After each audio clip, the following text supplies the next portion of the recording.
Hello everyone, and welcome back to IRL Lore with me, Segovex, for the tragic climax of the tale, which we have been slowly drawing ever nearer to these many months.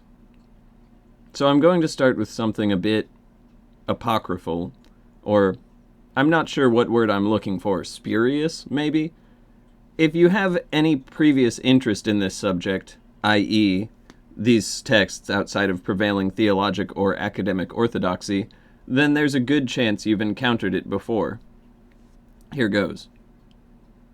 Gurkha, flying in his swift and powerful Vimana, hurled against the three cities of the Vrishnis and the Andakas a single projectile charged with all the power of the universe.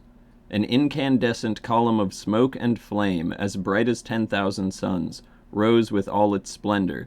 It was an unknown weapon, an iron thunderbolt, a gigantic messenger of death, which reduced to ashes the entire race of the Vrishnis and the Andakas. The corpses were so badly burned as to be unrecognizable. Hair and fingernails fell out, pottery broke without apparent cause, and the birds turned white. After a few hours, all foodstuffs were infected. To escape from this fire, the soldiers threw themselves in the streams to wash themselves and their equipment.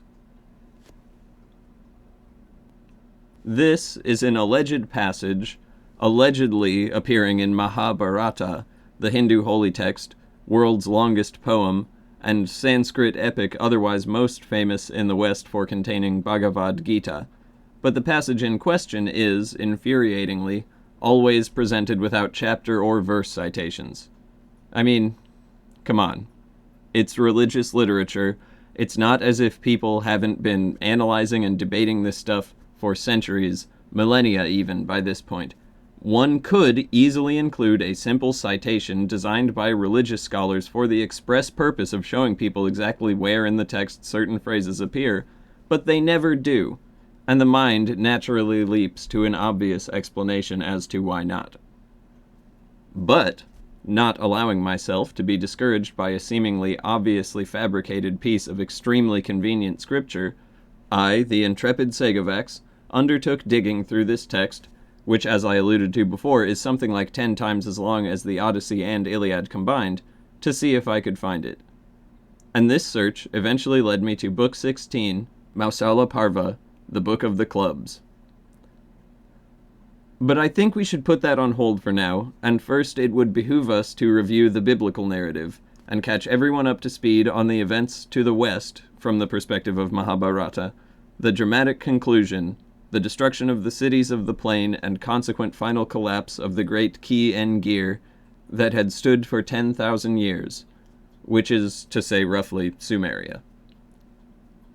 Despite the notoriety of the Bible, and specifically of these passages as a mytho-historical account of the origin of the Hebrews, and as foundational religious literature for a significant fraction of the global population currently, I still feel these passages are somewhat overlooked, or their significance in relation to the broader narrative and implications for world history are not fully grasped.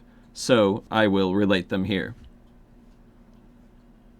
We pick up about a third of the way through Genesis chapter 11, just after the Tower of Babel, with a long line of begats from Noah's son Shem to Abram, and concluding with the young Abram relocating to Haran, a seeming precursor to his future journey to the west, though for this move no reason is given. At this point, the start of chapter 12, the Lord God, possibly Enlil, visits Abram, which is not really unprecedented for a member of the Sumerian ruling priest class in these days, as Abram seemed to be, and the Lord God tells him he must depart the country of his birth to go where the Lord will show him. Abram obeys and departs Haran with his cousin Lot and a large retinue, which is a surprise tool that will help us later, soon arriving in Canaan, and for the first time at Bethel, where he builds an altar and calls upon the Lord. Famine stalks the land, possibly caused by the ongoing political instability and violence in the region, which we can see in records from the contemporary king of Ur, Shu-Sin, who famously built a huge wall between the Tigris and Euphrates to help defend against rampaging Marduki, which you may recall is the Sumerian ethnonym for the biblical Amorites. Sumeria would soon be hit from the east as well, suffering an invasion by Elamite hordes during this period, and with this context the Lord's decision for Abram seems quite sensible. This capital L Lord, whoever he may be, might have seen the writing on the wall, knew what was coming, and maybe sought to preserve a seed of the glory that was Sumeria in Abram. Anyway, now in Canaan, Abram builds some more altars and has some more darshans. The Lord God tells him to head further south to the Sinai, from whence he then heads to Egypt, and some non-0% explicitly incestuous Sumerian inheritance law is referenced in Genesis chapter 12, 18 through 20, with the references of Abram marrying his half-sister. They return north, scarcity seeming to cause conflict among the large party, and Lot departs, heading straight into hostile territory. And I say so because, right after the Lord blessing Abram upon Lot's departure, the opening lines of Genesis 14 characterize the geopolitical situation and tells of the conflict in which Lot will be a participant, or maybe more like bystander, casualty. He is taken captive by these kings beholden to evil gods, and lines 12 through 16 then describe Abram doing some hoodrat stuff with his friends to rescue his cousin Lot and his loot. The Lot loot. So, I will read this passage now, KJV, Book of Genesis, chapter 14, verses 1 through 16. And it came to pass in the days of Amraphel, king of Shinar, Arioch, king of Elasar, Kedorlaomer, king of Elam, and Tidal, king of nations, that these made war with Bera, king of Sodom, and with Birsha, king of Gomorrah, Shinab, king of Admah, and Shemeber, king of Zeboim, and the king of Bela, which is Zoar. All these were joined together in the vale of Siddim, which is the Salt Sea. 12 years they served Kedorlaomer, and in the 13th year they rebelled. And in the 14th year came Kedorlaomer, and the kings that were with him, and smote the Rephaims in Ashtaroth Karnaim, and the Zuzims in Ham, and the Emins in Shaveh Kiriathaim, and the Horites in their Mount Seir, unto El Paran, which is by the wilderness. And they returned, and came to En-Mishpat, which is Kadesh, and smote all the country of the Amalekites, and also the Amorites, that dwelt in Hazazon Tamar. And there went out the king of Sodom, and the king of Gomorrah, and the king of Admah, and the king of Zeboim, and the king of Bela, the same is Zoar, and they joined battle with them in the vale of Siddim, with Kedorlaomer, the king of Elam, and with Tidal, king of nations, and Amraphel, king of Shinar, and Arioch, king of Elasar, 4 kings, with 5. And the vale of Siddim was full of slime pits, and the kings of Sodom and Gomorrah fled, and fell there, and they that remained fled to the mountain. And they took all the goods of Sodom and Gomorrah, and all their victuals, and went their way. And they took Lot, Abram's brother's son, who dwelt in Sodom, and his goods, and departed. And there came one that had escaped, and told Abram the Hebrew, for he dwelt in the plain of Mamre the Amorite, brother of Eshcol, and brother of Aner, and these were confederate with Abram. And when Abram heard that his brother was taken captive, he armed his trained servants, born in his own house, 318, and pursued them unto Dan. And he divided himself against them, he and his servants by night, and smote them, and pursued them unto Hobah, which is on the left hand of Damascus. And he brought back all the goods, and also brought again his brother Lot, and his goods, and the women also, and the people.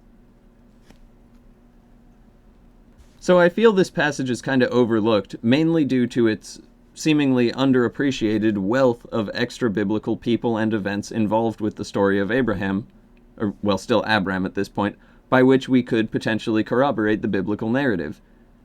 And I have to say that the generally presupposed uncertain historicity of the Bible, and these early stories in particular, vanishes when considering their corroboration by finds such as the Kedorlaomer texts of the Spartoli collection, which I will now read a selection from, relating the aforementioned Elamite invasion of Sumeria. Keep an ear out for some names which may have a phonetic similarity to the names mentioned in the opening lines of Genesis 14 we just read. With their firm counsel they established Kuder-Kukumal, king of Elam. Now one who is pleasing to them will exercise kingship in Babylon, the city of Babylonia, Lacuna. What king of Elam is there who provided for Isagila and Lacuna, the Babylonians Lacuna, and their message?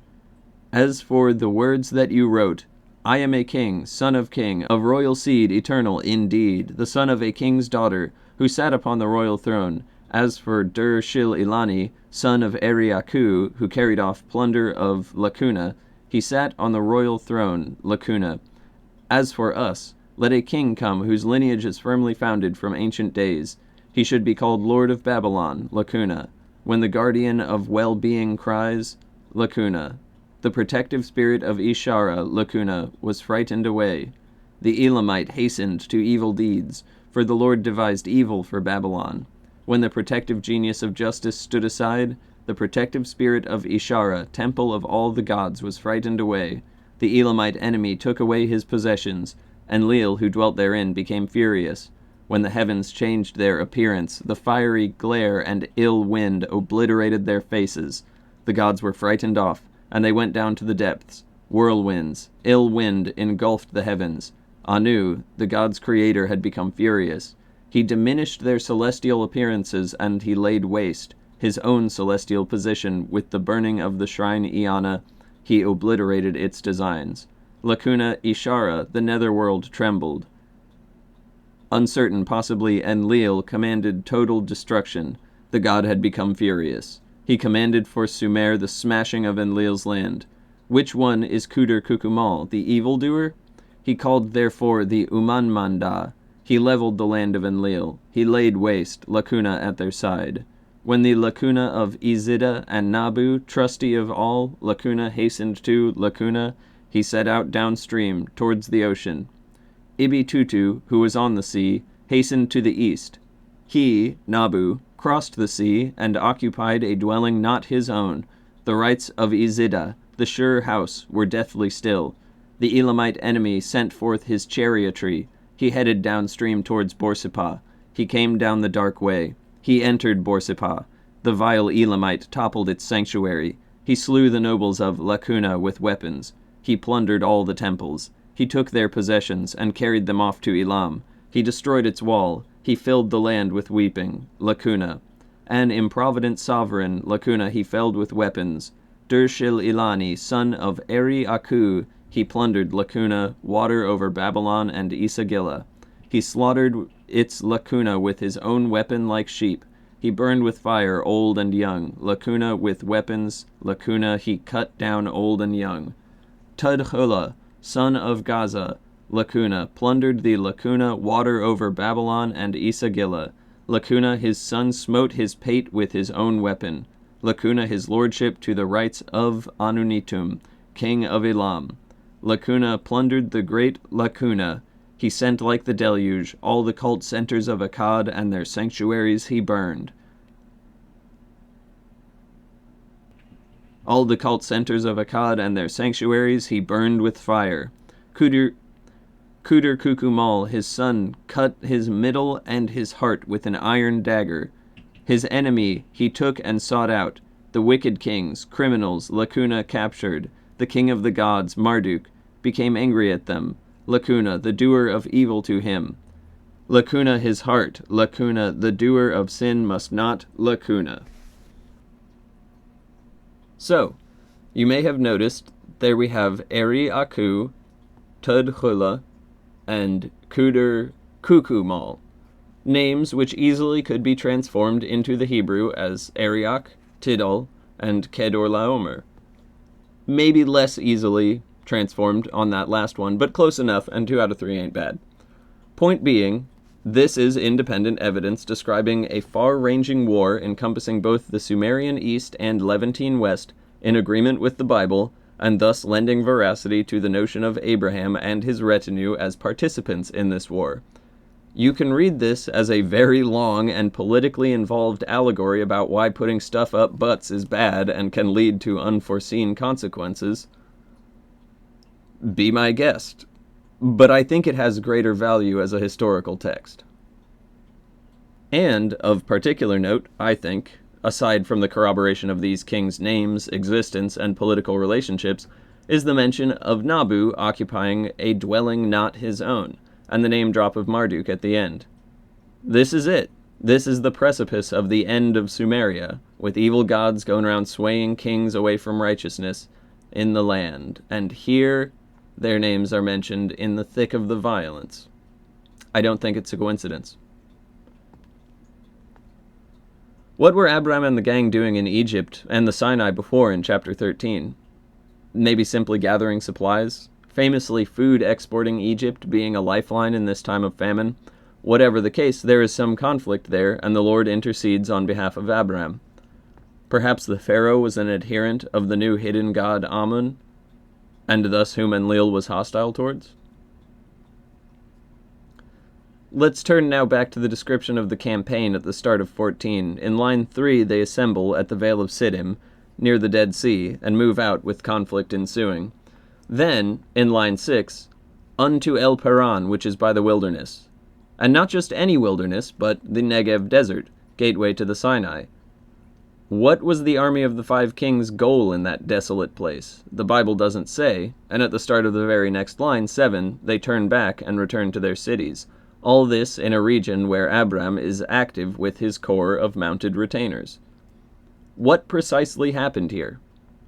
It's difficult to say from the Bible and Spartoli tablets alone, but I suspect that singular mention of violence by Abram to rescue Lot belies a much more conflict-ridden reality.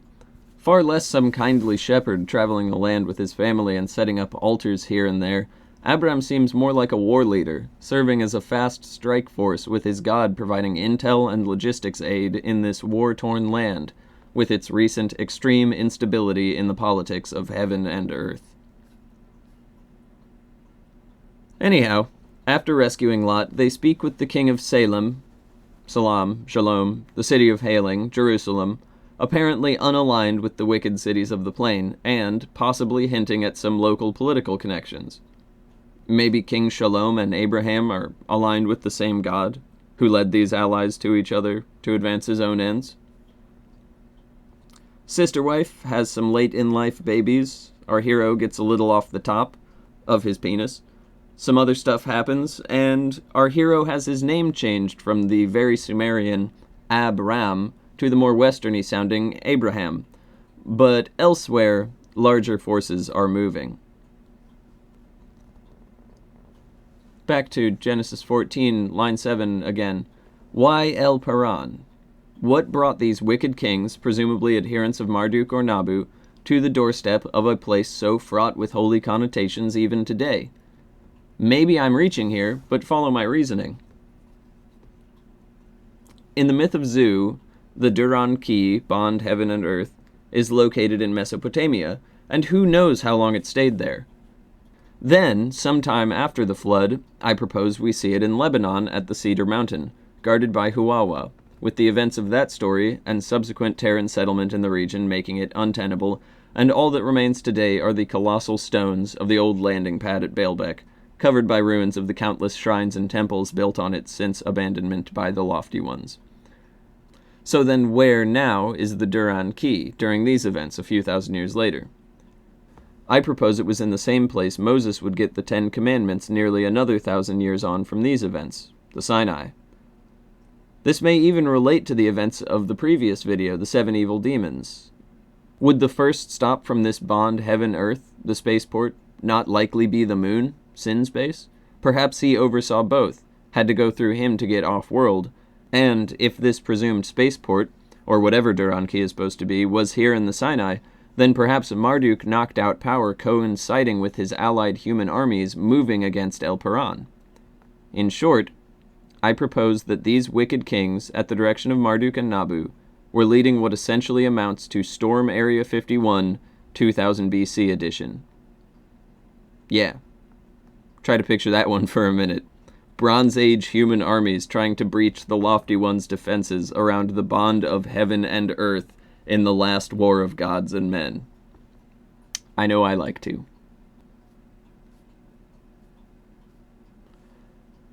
I'm not going to read the biblical account of what comes next, if only because it's already so well known. That's why I focused on chapter 14 instead. The fire and brimstone is so eye-catching that most people look right past what I read, without the interest in why this political situation is being related, or desire to pick apart why these events even happened. Instead, simply content to accept the convenient explanation that Sodom and Gomorrah were punished for committing sodomy and whatever Gomorrah ye is. So to recap, things are going badly wrong, and fast. There was a widespread war and unrest and famine, normally something the gods could likely easily prevent, now apparently precluded from doing so by their own strife. And in this climate of human armies now openly attacking or attempting to attack the Duranki itself, the decision is made that Sodom and Gomorrah and the other cities of the plain just suck too much, and must be nuked from orbit along with the spaceport itself. It's the only way to be sure. And it kinda makes sense from their perspective. Imagine, the worst one of your bunch has the locals all restless, and is trying to turn this planet full of psychotic primitive apes into a planet full of techno-barbarian, spacefaring psychotic primitive apes. You can't let that happen, but he's not gonna stop trying, so you just kinda can't have a planet-side spaceport anymore, at least not openly. And you might as well punish the trespassers and deplete the spider's most staunch supporters while you're at it, as distasteful and bad of optics as it is to drop super weapons on mud huts. Though then again, these lofty ones have never seemed to care much about optics before. Maybe it's a consequence of being on a remote backwater planet like here, far from any oversight. So we have the Bible relating the lead-up to the events, and the cataclysm itself, and we have the Spartoli tablets relating the lead-up to the cataclysm, and maybe some of the cataclysm from the Mesopotamian perspective. But do we have a Sumero-Akkadian text relating the cataclysm? Incredibly, we do. A few, actually. But we will be looking at two in particular, the first of which will be the Ira epic, also known as Era and Ishum. I've cut out a fair bit of repetition and extraneous detail, so link will be below if you'd like to inspect the full thing. The text opens with the narrator invoking Marduk, then mentioning Nergal's right-hand man, Ishum, and we are told of his master's restlessness. The text goes on to describe how Anu initially created them, and we are given an abbreviated variation of the list of the 7 evil demons. Anu then gives them to Era for the express purpose of massacring us, the black-headed people. Tablet 1. O king of all inhabited lands, creator of the world, O Hendersaga, firstborn of Enlil, Lacuna, holder of the sublime scepter, herdsman of the black-headed folk, shepherd of mankind, O Ishum, zealous slaughterer, whose hands are suited to brandish fierce weapons, and to make his sharp spear flash, Era, warrior of the gods, was restless in his dwelling. His heart urged him to do battle. Says he to his weapons, smear yourselves with deadly venom. To the 7, warriors unrivaled, let your weapons be girded. He says to you, you are the torch, they will see your light. You are the vanguard, the gods will Lacuna. You are the stanchion, zealous slaughterer. So up, Ira, from laying waste the land. How cheerful your mood will be and joyful your heart. Era's limbs are sluggish, like those of a mortal lacking sleep. He says to himself, shall I get up or go to sleep? He says to his weapons, stay in the corners. To the 7, warriors unrivaled, go back to your dwellings. Until you rouse him, he will sleep in his bedrooms. He will dally with Mami, his mate.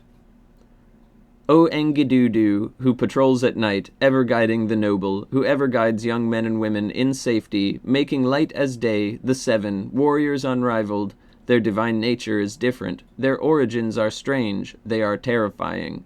Whoever sees them is numbed with fear, their breath of life is death, people are too frightened to approach it, yet Ishum is the door, bolted before them. When Anu, the king of the gods, sowed his seed in the earth, she bore him 7 gods. He called them the 7. They stood before him, that he ordained their destinies. He summoned the first to give his instructions. Wherever you go and spread terror, have no equal. He said to the second, burn like fire, scorch like flame. He commanded the third, look like a lion. Let him who sees you be paralyzed with fear. He said to the fourth, let a mountain collapse when you present your fierce arms. He said to the fifth, blast like the wind, scan the circumference of the earth. He said to the 6th, Go out everywhere like the deluge, and spare no one. The 7th he charged with viperous venom. Slay whatever lives. After Anu had ordained destinies for all of the 7, he gave those very ones to Era, warrior of the gods, saying, Let them go beside you, when the clamor of human habitations becomes noisome to you, and you resolve to wreak destruction, to massacre the black-headed folk and fell their livestock. Let these be your fierce weaponry. Let them go beside you. Up, do your duty. Be off to the field, warrior Era. Make your weapons clatter. Make loud your battle cry that all around they quake. Let the Igigi gods hear and extol your name. Let the Anuna gods hear and flinch at the mention of your lacuna. Let all the gods hear and bend for your yoke. Let sovereigns hear and fall prostrate before you. Let countries hear and bring you their tribute. Let the lowly hear and perish of their own accord. Ere the whole land outgrows us, you must surely hear our words. Do a kindly deed for the gods of hell who delight in deadly stillness. The Anuna gods cannot fall asleep for the clamor of humankind. Beasts are overrunning the meadows, life of the land. The farmer sobs bitterly for his field. Lion and wolf are felling the livestock. The shepherd, who cannot sleep day and night for the sake of his flocks, is calling upon you. We, too, who know the mountain passes, have forgotten how to go. Cobwebs are spun over our field gear. Our fine bow resists and is too strong for us. The tip of our sharp arrow is bent out of true. Our blade is corroded for want of a slaughter. The warrior Era heard them. What the 7 said pleased him like the finest oil. He made ready to speak, and said to Isham, Why, having heard, did you sit by silent? Lead the way, let me begin my campaign. Lacuna the 7, warriors without rival. Make my fierce weapons the 7 march by my side. But you be the vanguard and rear guard. So Era takes up the 7, ready to put them to work for Anu. But next, Isham has some moral objections to what is about to be done, which his lord counters before setting off to the site of the destruction to come, Babylon, seat of Marduk. The text continues. When Isham heard what he said, he felt pity and said to the warrior Era, O Lord Era, why have you plotted evil against the gods, to lay waste the lands and decimate the people? Era made ready to speak and said to Isham his vanguard, Keep quiet, Isham. Listen to what I say, as it concerns the people of the inhabited world, whom you would spare. O vanguard of the gods, wise Isham, whose counsel is always for the best. I am the wild bull of heaven. I am the lion on earth. I am the king in the land. I am the fiercest among the gods. I am warrior among the Agigi gods, mighty one among the Anuna gods. I am the smiter of wild beasts, battering ram against the mountain. I am the blaze in the reed thicket, the broad blade against the rushes. I am the banner for the march. I blast like the wind. I thunder like the storm. Like the sun, I scan the circumference of the world. I am the wild ram striding forth in the steppe. I invade the range and take up my dwelling in the fold. All the gods are afraid of a fight, so the black-headed folk are contemptuous. As for me, since they did not fear my name, and I have disregarded Marduk's command, so he may act according to his wishes, I will make Marduk angry, stir him from his dwelling, and lay waste the people. The warrior Era set out for Babylon, city of the king of the gods. He entered Isagila, palace of heaven and earth, and stood before him. He made ready to speak, saying to the king of the gods, Why has your precious image, symbol of your lordship, lost its brilliance? Your lordly diadem, which made the inner sanctum shine like the outside tower. Why is it dimmed? So the stage is set for a dramatic confrontation. The line, All the gods are afraid of a fight, so the black-headed folk are contemptuous, would seem to handily describe the unsettled political situation we've seen so far, with Marduk-aligned Terran armies wreaking havoc. What is the significance of Era's greeting to Marduk? Is it a taunt? Now Marduk is without power, his symbols have lost their radiance, and Nergal wryly observes this. Marduk's response is interesting, right away making reference to something Nergal had threatened to do. The king of the gods, Marduk, made ready to speak, saying to Era these words, O warrior Era, concerning the deed that you said you would do, Once long ago, indeed, I grew angry. Indeed, I left my dwelling, and caused the deluge. When I left my dwelling, the regulation of heaven and earth disintegrated. The shaking of heaven meant the position of the heavenly bodies changed, nor did I restore them. The quaking of the netherworld meant the yield of the furrow was diminished, being thereafter difficult to exploit. The regulations of heaven and earth disintegrating meant underground water diminished, high water receded. When I looked again, it was a struggle to get enough. What's Marduk talking about? It sounds a lot like the issues we've seen mentioned in the last few texts. The disorder of heaven mentioned in the 7 evil demons text, and the famines and water problems in the Kudur-Laomer text. Not to mention Genesis at this time mentioning famines as well. Productivity of living offspring declined, nor did I renew it, such that were I a plowman, I could hold all seed in my hand. I built another house, and settled therein. As to my precious image, which had been struck by the deluge that its appearance was sullied, I commanded fire to make my features shine and cleanse my apparel. When it had shined my precious image and completed the task, I donned my lordly diadem and returned. Haughty were my features, terrifying my glare. The survivors of the deluge saw what was done. Shall I raise my weapon and destroy the rest? It would appear Marduk is fully in command in Babylon now, with none to oppose him. Truly, no one at all, for the next lines reveal that Marduk now seems to be alone among the gods on earth, and missing some important items as well. The first thing Marduk specifically asks about is the sacred tree, possibly the Mi or Mies trees mentioned in Enmerkar and elsewhere, or the name Gilgamesh spoke of raising up, the thing which Marduk describes as connecting the highest heaven of Anu to the deepest lower world. He naturally would be interested. It seems to be the objective of this conflict. He then asks about a few specific gods expert in certain tasks, perhaps previously overseeing Terran development in these fields, now missing, along with the rest of the gods, seemingly, like a lot, having fled the coming punishment. Continuing. I sent those craftsmen down to the depths. I ordered them not to come up. I removed the wood and gemstone and showed no one where. Now then, warrior Era, as concerns that deed you said you would do, where is the wood, flesh of the gods, suitable for the Lord of the universe, the sacred tree, splendid stripling, perfect for lordship, whose roots thrust down 100 leagues through the waters of the vast ocean to the depths of hell, whose crown brushed Anu's heaven on high? Where is the clear gemstone that I reserved for Lacuna? Where is Ninildum, the great carpenter of my supreme divinity, wielder of the glittering hatchet who knows that tool, who makes it shine like the day, and puts it in subjection at my feet? Where is Kunigbanda, fashioner of God and man, whose hands are sacred? Where is Nin Agal, wielder of the upper and lower millstone, who grinds up hard copper like hide, and who forges tools? Where are the choice stones, created by the vast sea, to ornament my diadem? Where are the 7 sages of the depths, those sacred fish who, like Ea their lord, are perfect in sublime wisdom, the ones who cleansed my person?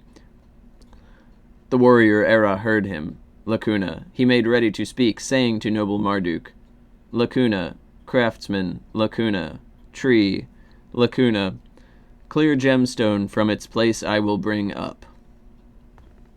So yeah, Nergal's reply is sadly mostly lost to a lacuna, but the one mostly legible line seems to hint at negotiations.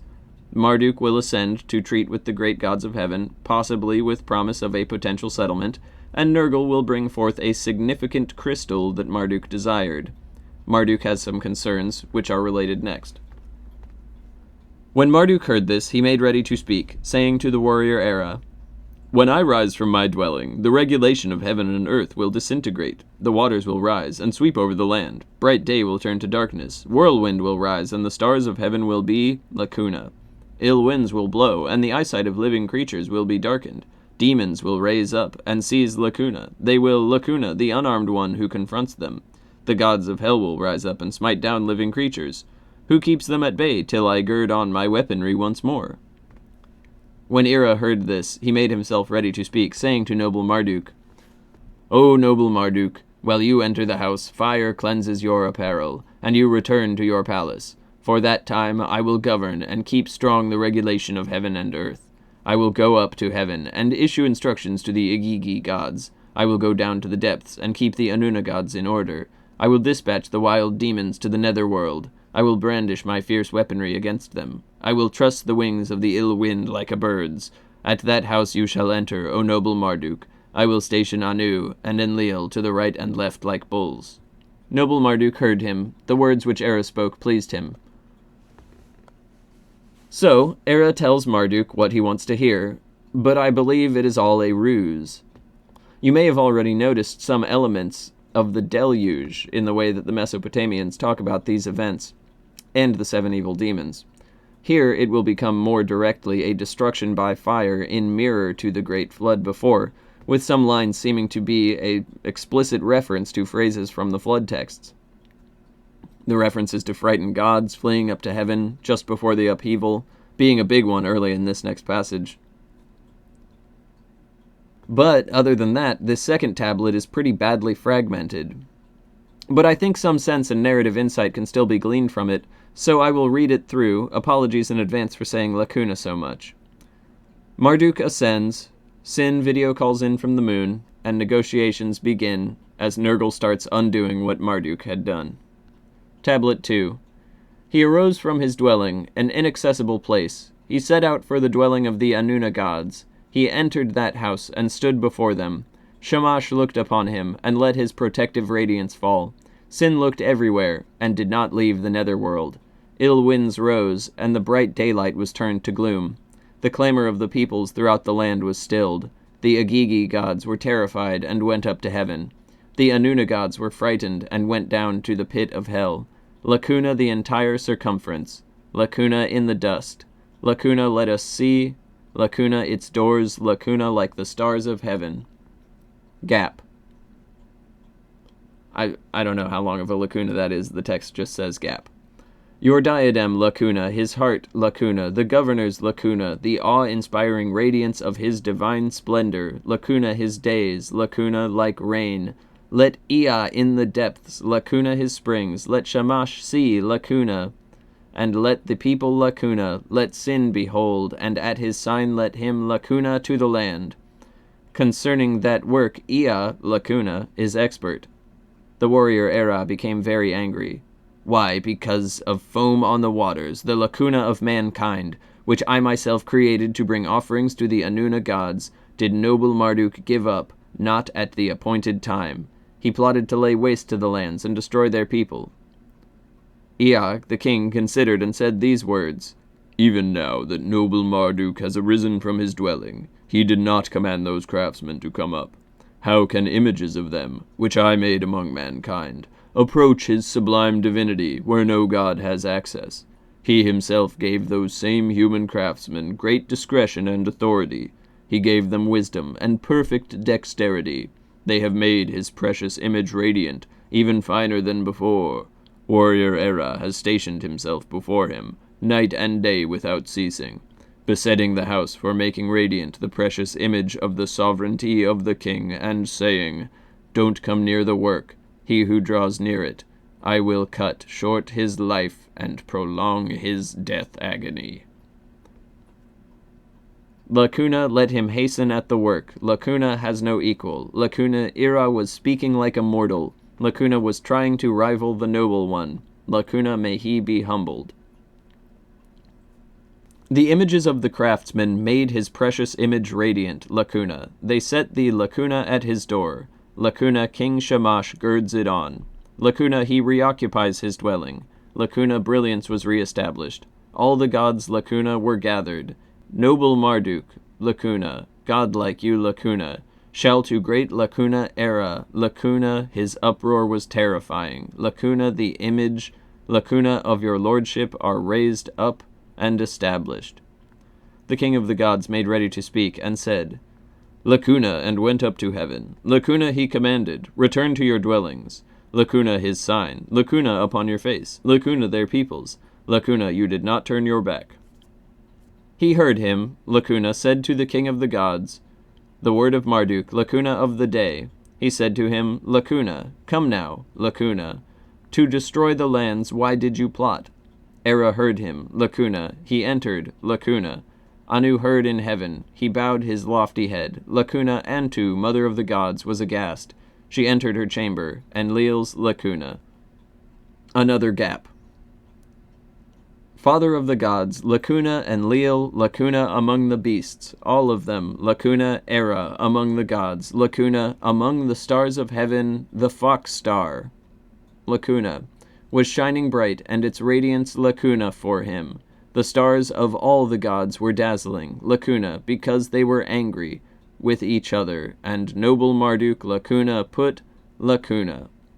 The star of Era is shining bright, and its radiant Lacuna of warfare. His awe-inspiring brilliance will Lacuna, and all people will perish. So as I said, I'm not going to read the biblical story, because everybody already knows it. Sexy angels show up, stun some horny guys, get Lot out, salt. If you don't know it, then go Faith Max and read the Bible. Or, if you are so based as to just not even know how to read, then I applaud you, and there's a gentleman and scholar by the name of Brad Neely who has made a very accurate video retelling these events. Link will be below. Anyway, one element I like enough to mention, albeit still not read aloud, is the nerve of Abraham challenging God on the destruction of Sodom and Gomorrah. It almost reminds me of Arjuna boldly requesting ever more spectacular proofs of Krishna's divinity in Bhagavad Gita. I just love the image of some guy coming at God with that energy. But then again, Abraham, as the original Hebrew, was quite essentially Jewish, and stereotypes gotta come from somewhere. Maybe it shouldn't be surprising he'd haggle even with God himself.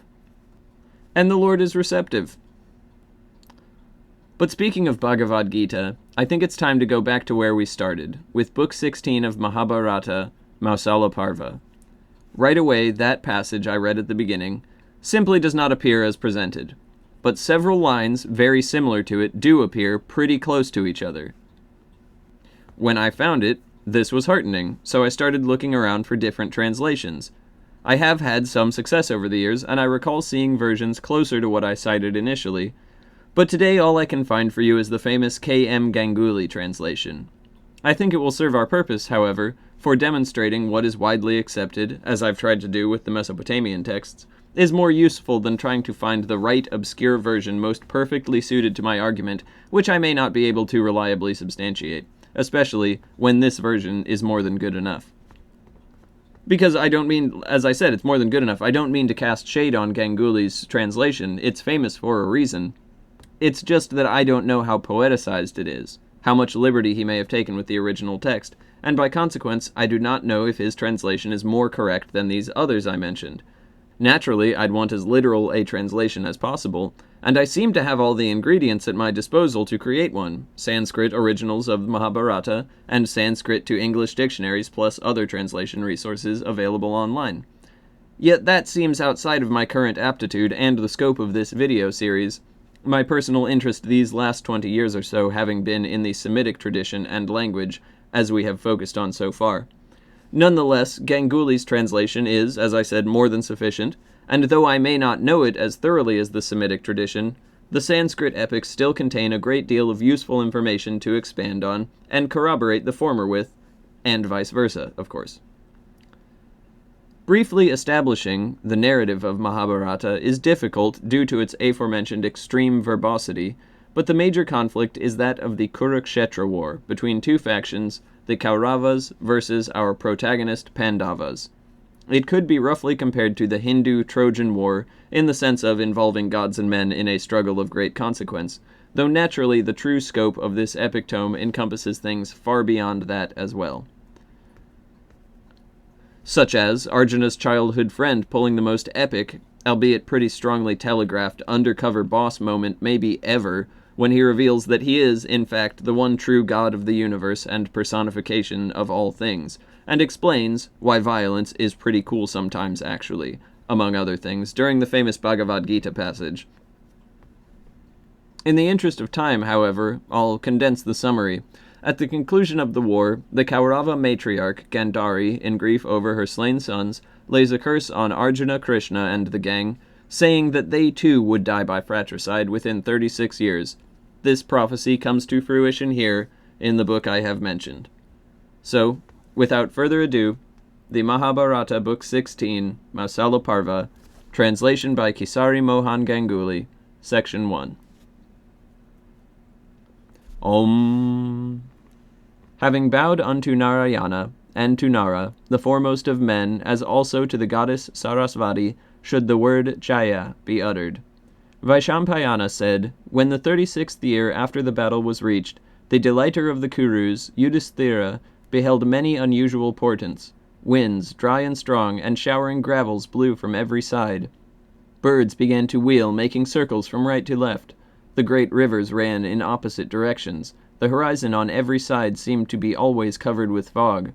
Meteors, showering blazing coals, fell on the earth from the sky. The sun's disk, O king, seemed to be always covered with dust.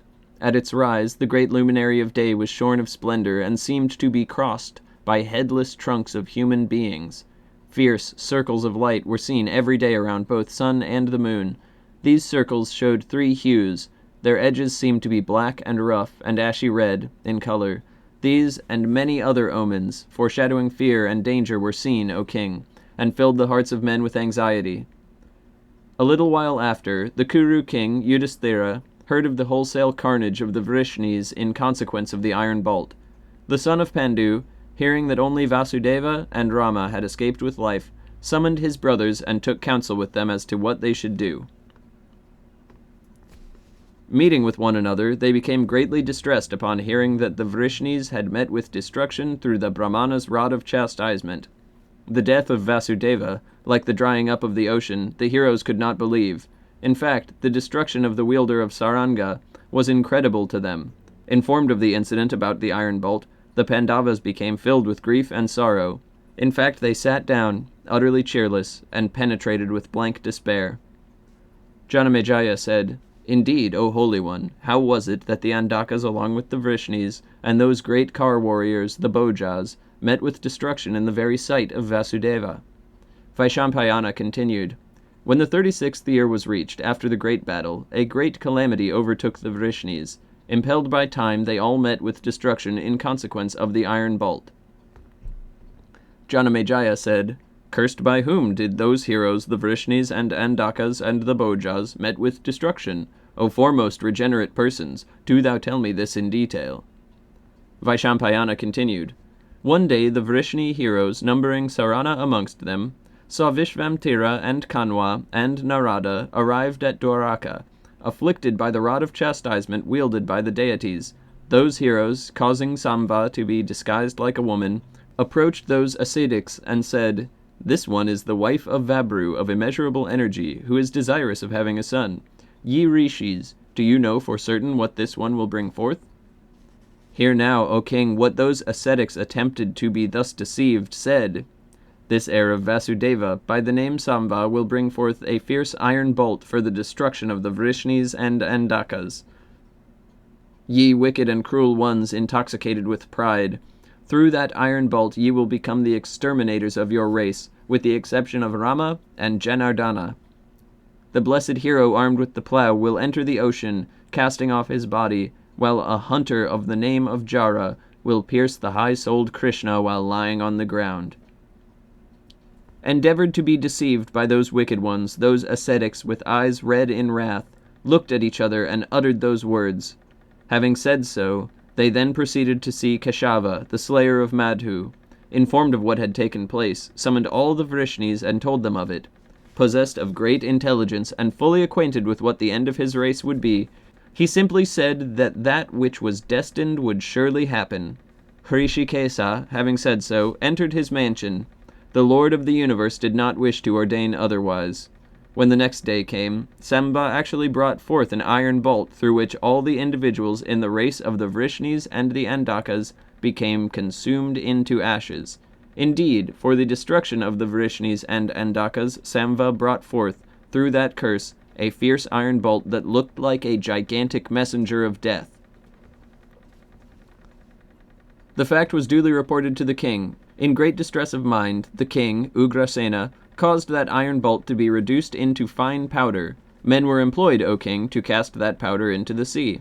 At the command of Ahuka, of Janardana, of Rama, and of the high-souled Vabru, It was, again, proclaimed throughout the city that from that day, among all the Vrishnis and the Andakas, no one should manufacture wines and intoxicating spirits of any kind, and that whoever would secretly manufacture wines and spirits should be impaled alive with all his kinsmen, through fear of the king, and knowing that it was the command of Rama also of unimpeachable deeds, all the citizens bound themselves by a rule, and abstained from manufacturing wines and spirits.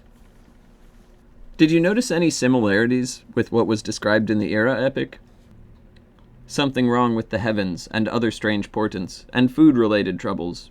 But that'll be in the next section. Note that these Andakas, Vrishnis, and Bhojas are not the Kauravas and Pandavas. They seem to be based in Dwaraka, off to the west from the perspective of the Pandavas. Where, and what precisely Dwaraka refers to, I'm not sure, but I think it's safe to assume that it's not the modern city in Gujarat. Somewhere further afield, the heroes must travel a far distance to get there. Perhaps the old splendor of Sumeria?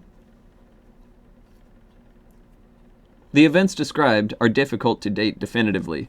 While conventionally understood to be describing events in the mid-3000s BC, I suggest, and think you will see from the textual evidence why, they're from a bit later due to their incredible similarities with the Mesopotamian account. Or maybe it did occur in the mid-3000s, and then these events in the West occurred the 1500-ish years later, around 2000 BC, which are also included in this wide-ranging text of Mahabharata. Both events related because, if these gods are truly capable of so much, then naturally their reach would be global, and Marduk's conspiracy could have had far-reaching agents that you wouldn't even realize you're talking to, or are yourself, until your chariot driver suddenly reveals himself to have secretly been Marduk's son Nabu the whole time, like happened to Arjuna. Or maybe Samba is analogous to Nabu, which would make whoever Samba's dad is Marduk. Okay, I'll stop being vague. Whatever the arrangement, I'm pretty sure that this is almost like the anti-Abraham story. Where old Abe was an agent for the kingdom of heaven, here we see the same events told from the east, but from the Marduk adherents' perspective. However, the sad fact is, we have nothing to check it against, since the contemporary records of these events were all lost with the collapse of the Indus Valley civilization, and their prolific writings remain as yet untranslatable. All we have to go on are the seemingly goddess-worshipping iconography they left behind, and these later Sanskrit epics. Imagine if we had just like the Bible, the Quran, and the Book of Mormon, but all the ancient Sumero-Akkadian texts I just covered over the preceding series were completely indecipherable to us. That seems to be not far off the current reality of study in this field on the subcontinent, though who knows what new developments may bring. Who knows what kind of absolutely astounding stuff remains still a mystery to us. You can probably imagine my excitement over the thought that someday we may be able to translate these ancient chronicles. I hope we find another guy complaining about low-grade copper scams. Okay, we read on with section 2. Vaishampayana said, "While the Vrishnis and the Andakas were thus endeavoring to avoid the impending calamity, the embodied form of time, or death, every day wandered about their houses. He looked like a man of terrible and fierce aspect. Of bald head he was black and of tawny complexion. Sometimes he was seen by the Vrishnis as he peered into their houses. The mighty bowmen among the Vrishnis shot hundreds and thousands of arrows at him, but none of these succeeded in piercing him, for he was none else than the destroyer of all creatures. Day by day strong winds blew, and many were the evil omens that arose, awful and foreboding the destruction of the Vrishnis and Andakas. The streets swarmed with rats and mice. Earthen pots showed cracks or broke from no apparent cause. At night the rats and mice ate away the hair and nails of slumbering men. Sarikas chirped, sitting within the houses of the Vrishnis. The noise made by those birds ceased not for even a short while by day or night. The sarashas were heard to imitate the hooting of the owl, and goats imitated the cries, O Bharata, of jackals. Many birds appeared, impelled by death, that were pale of complexion but had legs red of hue. Pigeons were seen to always disport in the houses of the Vrishnis. Asses were born of kine, and elephants of mules. Cats were born of bitches, and mouse of the mongoose. The Vrishnis, committing sinful acts, were not seen to feel any shame. They showed disregard for the Brahmanas and the Pitris and the deities, They insulted and humiliated their preceptors and seniors. Only Rama and Janardana acted differently. Wives deceived their husbands, and husbands deceived their wives. Fires, when ignited, cast their flames toward the left. Sometimes they threw out flames whose splendor was blue and red. The sun, whether when rising or setting over the city, seemed to be surrounded by headless trunks of human form. In cook-rooms, upon food that was clean and well-boiled, were seen, when it was served out for eating, innumerable worms of diverse kinds. When Brahmanas, receiving gifts, blessed the day or the hour fixed for this or that undertaking, or when high-souled men were engaged in silent recitations, the heavy tread was heard of innumerable men running about, but no one could be seen to whom the sound of such tread could be ascribed. The constellations were repeatedly seen to be struck by the planets. None amongst the Yadavas could, however, obtain a sight of the constellation of his birth. When the Panchajanya was blown in their houses, asses of dissonant and awful voice brayed aloud from every direction. Beholding these signs that indicated the perverse course of time, and seeing that the day of the new moon coincided with the 13th and 14th lunation, Hrishikesa, summoning the Yadavas, said unto them these words: The 14th lunation has been made the 15th by Rahu once again. Such a day had happened at the time of the great battle of the Bharatas. It has once more appeared, it seems, for our destruction. The slayer of Keshi, Janardana, thinking upon the omens that time showed, understood that the 36th year had come, and that what Gandhari, burning with grief on account of the death of her sons and deprived of her kinsmen, had said, was about to transpire. The present is exactly similar to that time when Yudhishthira noted at such awful omens when the two armies had been arrayed in order of battle. Vasudeva, having said so, endeavored to bring about those occurrences which would make Gandhari's words true. That chastiser of foes commanded the Vrishnis to make a pilgrimage to some sacred water. The messengers forthwith proclaimed at the command of Keshava that the Vrishnis should make a journey to the sea coast for bathing in the sacred waters of the ocean. Where are they going? Is this description of the massive army on a pilgrimage to a sacred place? Perhaps describing the same events as the campaign of the 5 kings in Genesis 14? Their behavior sounds pretty Sodom and Gomorrah-y. They have been swayed to hubristic evil, it seems. The text says they were impelled by time, or by fate, and that's one way to put it, but is it possible, more literally, they were going to the same place Gilgamesh was going, and for the same purpose? To become immortal by climbing up to heaven as the Devas do? Whatever the case, I suspect that, much like the Mies trees and the Gilgamesh name, there is something being lost in translation for us here when the text refers to this sacred water. Before, I said that we have nothing older to compare Mahabharata to, and that is true of other untranslatable local sources. But what about comparison with Sumerian sources? As I alluded to earlier, details can be corroborated, so we now turn to the lament for Sumer and Urim, describing the apocalypse and its aftermath from the Sumerian perspective. The similarities with what we've seen described so far in Mausala-Parva will likely be immediately apparent to you. The lament for Sumer and Urim. To overturn the appointed times, to obliterate the divine plans, the storms gather to strike like a flood. And Anu, Enlil, Enki, and Ninhursagha have decided its fate, to overturn the divine powers of Sumer, to lock up the favorable rain in its home, to destroy the city, to destroy the house, to destroy the cattle pen, to level the sheepfold. That the cattle should not stand in the pen, that the sheep should not multiply in the fold, that watercourses should carry brackish water, that weeds should grow in fertile fields, that mourning plants should grow in the open country. That the mother should not seek out her child, that the father should not say, "Oh, my dear wife," that the junior wife should take no joy in his embrace, that the young child should not grow vigorous on his knee, that the wet nurse should not sing lullabies, to change the location of kingship, to defile the seeking of oracles, to take kingship away from the land, to cast the eye of the storm on all the land, to obliterate the divine plans by the order of Anu and Enlil.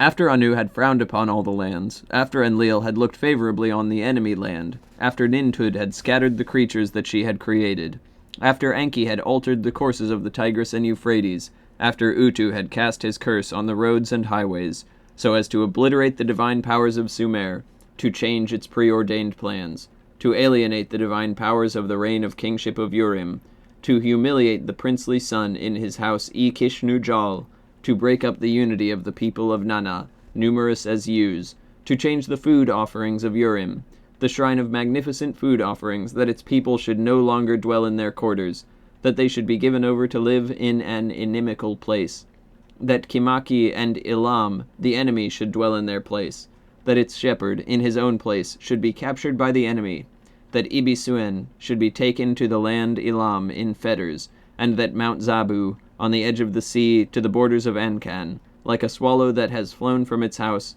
he should never return to his city.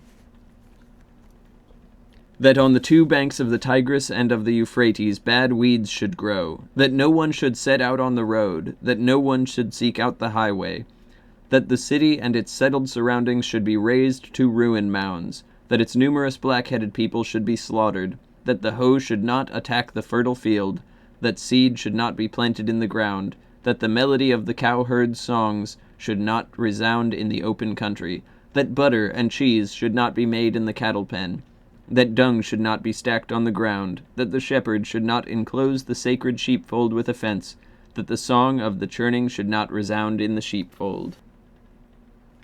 To decimate the animals of the open country, to finish off all living things, that the four-legged creatures of Kakan should lay no more dung on the ground, that the marshes should be so dry as to be full of cracks and have no new seed, that sickly-headed reeds should grow in the reed beds, that they should be covered by a stinking morass, that there should be no new growth in the orchards, and it should all collapse by itself, so as quickly to subdue Urim like a roped ox, to bow its neck to the ground, the great charging wild bull, confident in its own strength, the primeval city of lordship and kingship, built on sacred ground.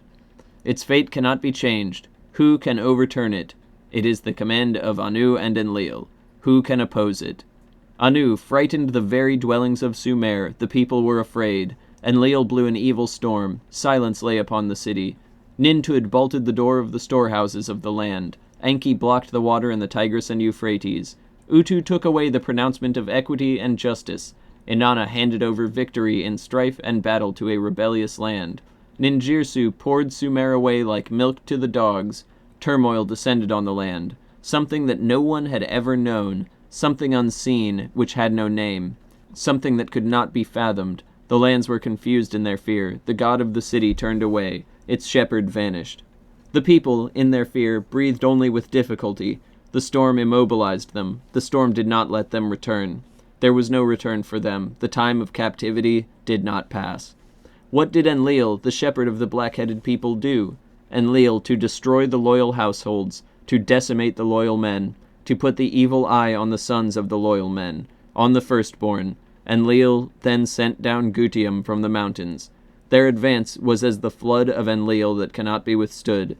The great wind of the countryside filled the countryside. It advanced before them. The extensive countryside was destroyed. No one moved about there.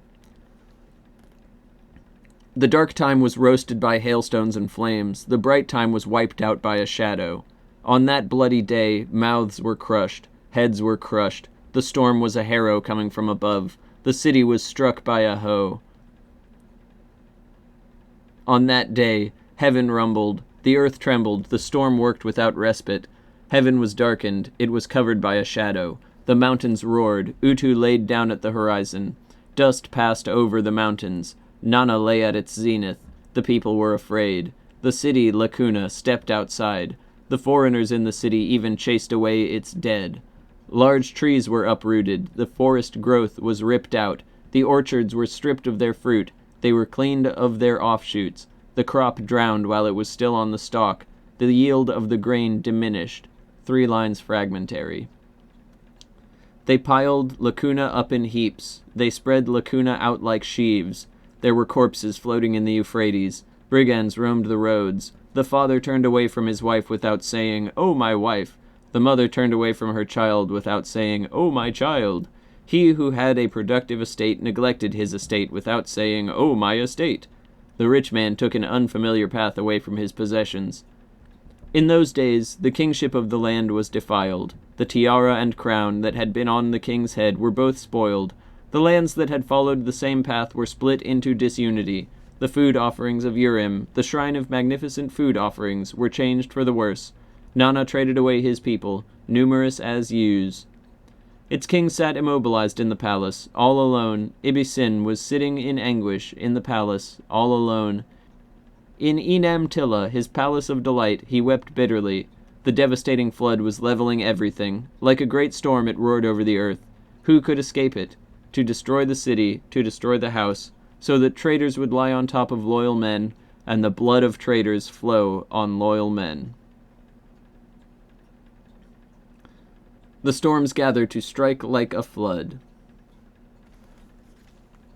The text then goes on to list cities and temples destroyed and left abandoned by this evil wind and the departure of their gods, in order listing the Irikug temple, Zababa's house, from which he and his mother Bao flee.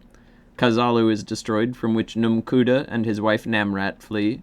Lugulmarda, Ninzuana, and Nininsina depart from unspecified places. Then, picking back up at about line 40, we see Enlil grimly carrying out his duty of destroying anything that could be of potential use to Marduk. Enlil smote Duran-Ki with a mace. Enlil made lamentation in his city, the shrine Nibru. Mother Ninlil, the lady of the Ki-Ur shrine, wept bitter tears. "Alas, the destroyed city, my destroyed house," she cried bitterly. Kesh, built all alone on the high open country, was haunted. Adab, the settlement which stretches out along the river, was treated as a rebellious land, was deprived of water. The snake of the mountains made his lair there. It became a rebellious land. The Gutians bred there, issued their seed. Nintud wept bitter tears over her creatures. "Alas, the city, my destroyed house," she cried bitterly. In Zabalam, the sacred Giguna was haunted. Inanna abandoned Unug and went off to enemy territory. In the Iana, the enemy set eyes upon the sacred Jipar shrine. The sacred Jipar of Enship was defiled. Its En-priest was snatched from the Jipar and carried off to enemy territory. "Alas, the destroyed city, my destroyed house," she cried bitterly. A violent storm blew over Umma, brickwork in the midst of the highlands. Kara took an unfamiliar path away from the Ima, his beloved dwelling. Ninmul cried bitter tears over her destroyed city. Jirsu, the city of heroes, was afflicted with a lightning storm. Ninjirsu took an unfamiliar path away from Ininu. Mother Bao wept bitter tears in her Irikug.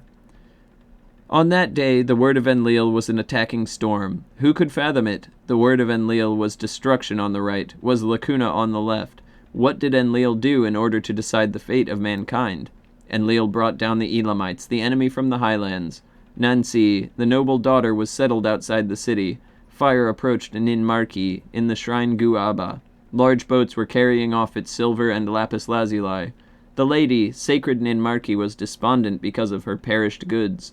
Then the day, Lacuna, burning like Lacuna, the province of Lagash, was handed over to Elam, and then the queen also reached the end of her time. Bao, as if she were human, also reached the end of her time. Woe is me, Enlil has handed over the city to the storm. He has handed it over to the storm that destroys cities. So yeah, even one of the divines is caught up in the maelstrom and slain. Yet more cities and gods are listed as lost, deliberately abandoned, and demolished. I'll next read an excerpt which includes a heartbreaking scene of a doomed man begging the departing Enki for help. This seems different from the upheavals of Sodom and Gomorrah, off to the west. People are dying, but none of this huge, fiery destruction in a single event that turns people to dust or salt or anything like we see in the west. Maybe the fallout from the blasts drifted east and had a dirty bomb effect, clearing out these cities? An exile made even deadlier by the famines and general post-apocalyptic conditions at large. Then, surgical strikes to clean up sensitive facilities they wanted to deny of Marduk, and thus, the text we now see. Continuing. A lament was raised at the dais that stretches out toward heaven. Its heavenly throne was not set up, was not fit to be crowned. It was cut down, as if it were a date palm, and tied together. Aku, the settlement that stretches out along the river, was deprived of water. At the place of Nana, where evil had never walked, the enemy walked. How was the house treated thus? E Puhruma was emptied. Ki Abrig, which used to be filled with numerous cows and numerous calves, was destroyed like a mighty cattle pen. Ningubalag took an unfamiliar path away from the Jabur. Nini Agar wept bitter tears all alone. Alas, the destroyed city, my destroyed house.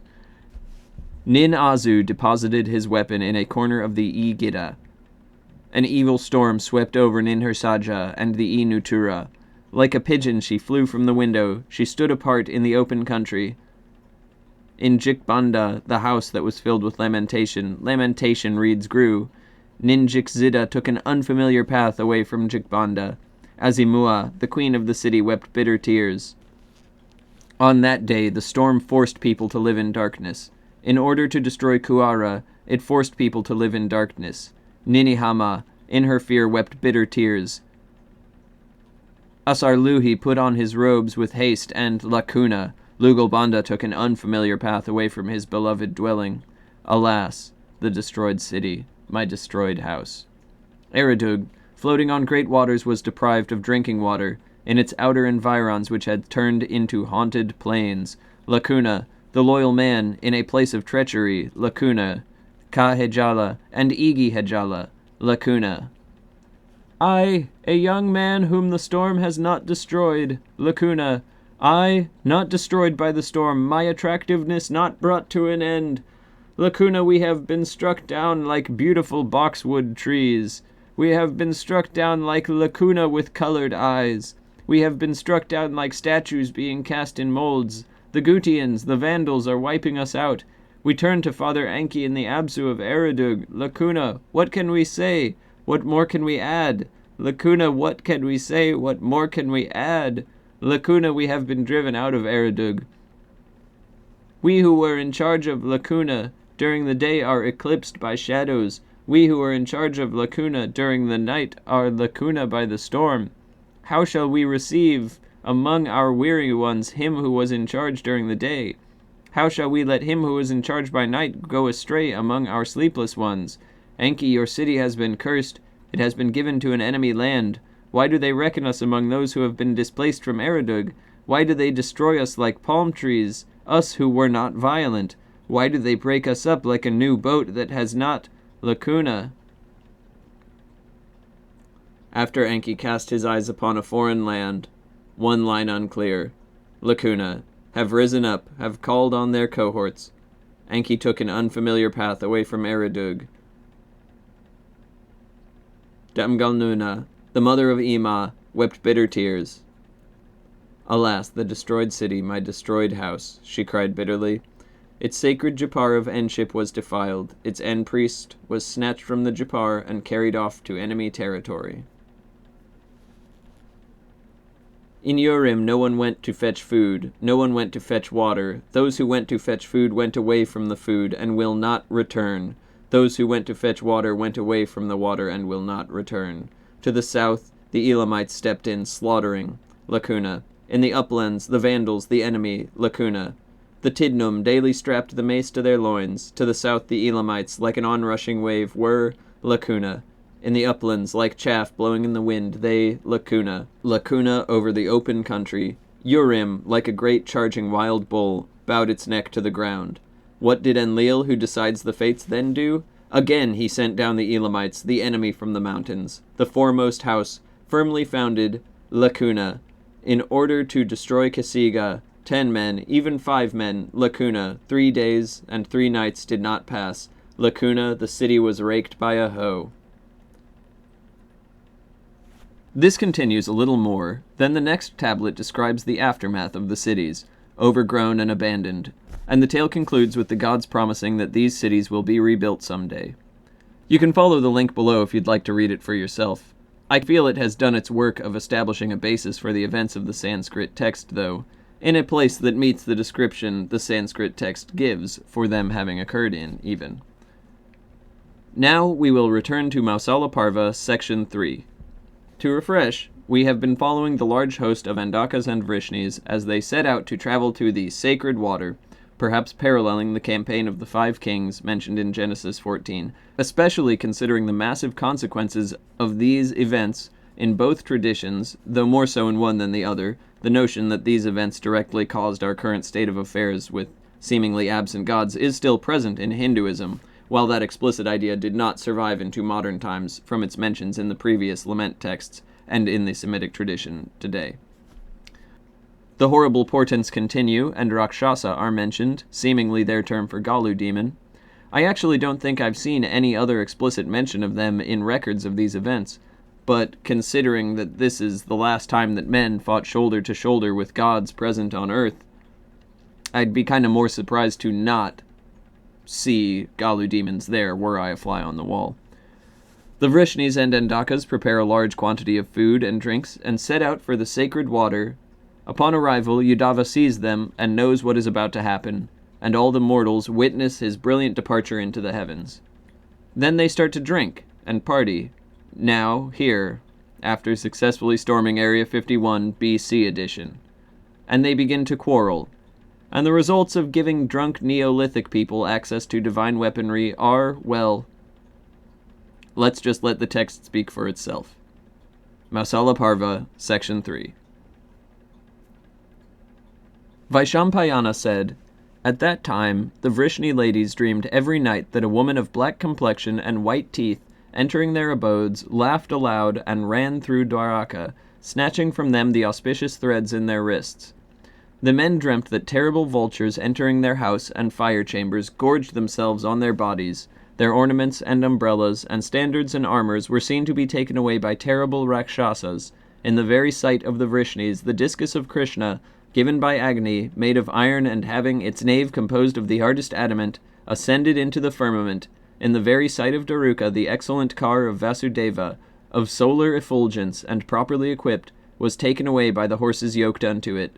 The foremost of steeds, numbering 4, Saivya, Sugriva, Megapushpa, and Valahaka, and endued with the speed of thought, fled away, dragging the car after them along the surface of the ocean. The 2 great standards of Krishna's car and Valadeva's car, that with the device of Garuda, and that bearing the device of the Palmyra, which were reverently worshipped by those 2 heroes, were taken away by Apsaras, who, day and night, called upon the Vrishnis and Andakas to set out upon a pilgrimage to some sacred water." When these omens were seen and heard, the foremost of men, the mighty car warriors of the Vrishnis and the Andakas, became desirous of setting out with their whole families on a pilgrimage to some sacred water. They prepared diverse kinds of viands and edibles and diverse kinds of wines and meat. The troops of the Vrishnis and the Andakas, blazing with beauty and endued with fierce energy, then set out from the city on cars and steeds and elephants. The Yadavas then, with their wives, proceeded to Prabhasa, and took up their residence there, each in the temporary habitation that was assigned to him, and all having an abundance of provisions consisting of edibles and drink. Hearing that they had taken up their abode on the sea coast, Yudava, the wisest of men, who was besides well versed in yoga, proceeded there and took his leave for departing. Krishna, with joined hands, saluted Yudava, and seeing him bent on departing from the world, and knowing that the destruction of the Vrishnis was at hand, did not feel any disposition to prevent him. The mighty car warriors among the Vrishnis and the Andakas, whose hour had come, then saw Yudava proceed on his great journey, filling the whole welkin with his splendor.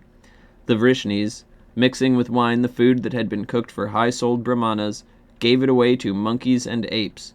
Those heroes of fierce energy then began their high revels, of which drinking formed the chief feature at Prabhasa. The entire field echoed with the blare of hundreds of trumpets and abounded with actors and dancers plying their vocations. In the very sight of Krishna, Rama began to drink. With Kritavarma, Yuyudana and Gada and Vabru also did the same. Then Yuyudana, inebriated with wine, derisively laughing at and insulting Kritavarma in the midst of that assembly, said, "What Kshatriya is there who, armed with weapons, will slay men locked in the embrace of sleep, and therefore already dead? Hence, O son of Hridika, the Yadavas will never tolerate what thou hast done." When Duryodhana had said these words, Pradyumna, the foremost of car warriors, applauded them, expressing his disregard for the son of Hridika. Highly incensed at this, Kritavarma, emphasizing his disregard for Satyaki by pointing to him with his left hand, said these words, "Professing thyself to be a hero, how couldst thou so cruelly slay the armless Bhurishrava, who, on the field of battle, gave up all hostile intentions and sat in Praya?" Hearing these words of his, Keshava, that slayer of hostile heroes, giving way to wrath, cast an angry glance at Kritavarma. Then Satyaki informed the slayer of Madhu as to how Kritavarma had behaved towards Satrajit for taking away from him the celebrated gem Syamantaka. Hearing the narrative, Satyambama, giving way to wrath and tears, approached Keshava and, sitting on his lap, enhanced his anger for Kritavarma. Then rising up in a rage, Satyaki said, "I swear to thee by truth that I shall soon cause this one to follow in the wake of the 5 sons of Draupadi, and of Drishtadyumna, and Shikandi, they that were slain by this sinful wretch while they were asleep, with the assistance of Drona's son. O thou of slender waist, Kritavarma's period of life and fame have come to their end." Having said these words, Satyaki rushed at Kritavarma and severed his head with a sword in the very sight of Keshava. Duryodhana, having achieved this feat, began to strike down others there present. Hrishikesa ran to prevent him from doing further mischief. At that time, however, O monarch, the Bhojas and Andakas, impelled by the perverseness of the hour that had come upon them, all became as one man, and surrounded the son of Sini. Janardana, of mighty energy, knowing the character of the hour, stood unmoved, without giving way to anger, at the sight of the heroes rushing in wrath at Satyaki from every side. Urged by fate, and inebriated with drink, they began to strike Duryodhana with the pots from which they had been eating. When the son of Sini was being thus assaulted, Rukmini's son became highly enraged. He rushed forward for rescuing Satyaki, who was engaged with the Bhojas and the Andakas. Endued with might of arms and wealth of energy, those 2 heroes exerted themselves with great courage, but as the odds were overwhelming, both of them were slain in the very sight of Krishna. The delighter of the Yadus, beholding his own son, and the son of Sini too, slain, took up in wrath a handful of the Eraka grass that grew there. That handful of grass became a terrible bolt of iron, endued with the energy of the thunderbolt. With it Krishna slew all those that came before him. Then the Andakas, and the Bhojas, and Sainiyas, and the Vrishnis, urged by time, struck one another in that fearful melee. Indeed, O king, whoever amongst them took up in wrath a few blades of the Eraka grass, these, in his hands, became soon converted into a thunderbolt. O puissant one, every blade of grass there was seen to be converted into a terrible iron bolt. All this, know, O king, was due to the curse denounced by Brahmanas. He who hurled a blade of grass saw that it pierced through even such things as were utterly impenetrable. In fact, every blade of grass was seen to become a terrible bolt having the force of thunder. Son killed sire, and sire killed son, O Bharata. Inebriated with wine, they rushed and fell upon one another. The Kukuras and the Andakas met with destruction like insects rushing at a blazing fire. As they were thus being slaughtered, no one among them thought of escaping by fight. Knowing that the hour of destruction had come, the mighty armed Keshava stood there, eyeing everything. Indeed, the slayer of Madhu stood raising a bolt of iron formed from a blade of grass. Beholding that Sambha was slain, as also Charudeshna and Pradyumna and Aniruddha, Madhava became filled with rage. Beholding Gada lying dead on the ground, his wrath became enhanced. The wielder of Sarnga, and the discus, and the mace then exterminated the Vrishnis and the Andakas. Hear, O king, what that conqueror of hostile towns, Vabru of mighty energy, and Daruka then said to Krishna. O Holy One, a very large number of men has been slain by thee. Turn now to where Rama has gone. We wish to go there, where he has proceeded. Yeah. So I don't really have anything to add to that. Like, it's incredible even without the context. But with the context, it's just, woof.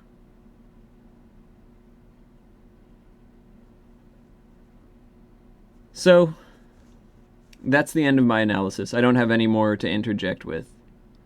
But we will conclude today's video with Section 5 of Mausala Parva describing Arjuna's journey to the west and witnessing what I propose to be the ruins of once glorious Sumeria.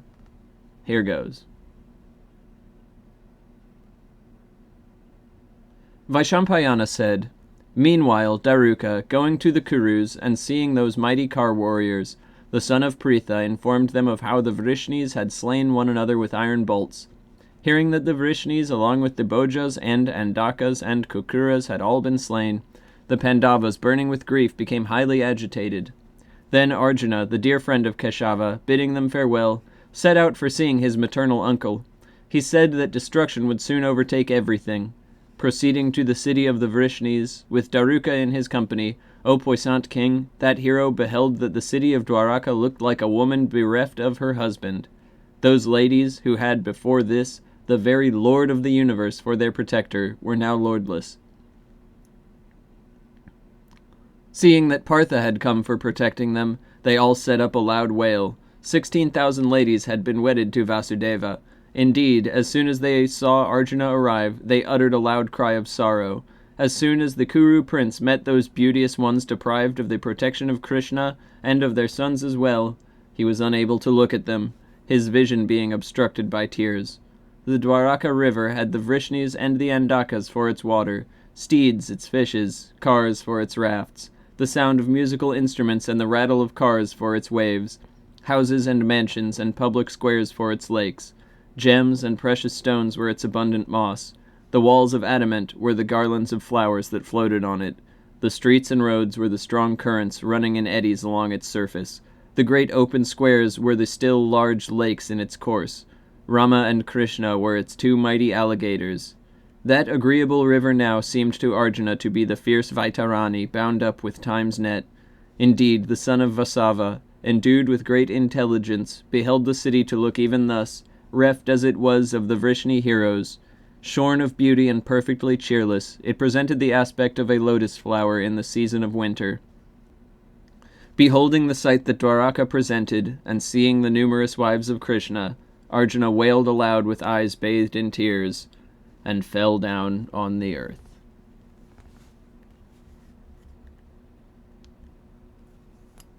And so that concludes my video analyzing the Inferno, or Destruction by Fire, or whatever I end up titling this. Thank you all for listening. If indeed you still are, remember to like, comment, subscribe, and support me over on Patreon. Alright, peace.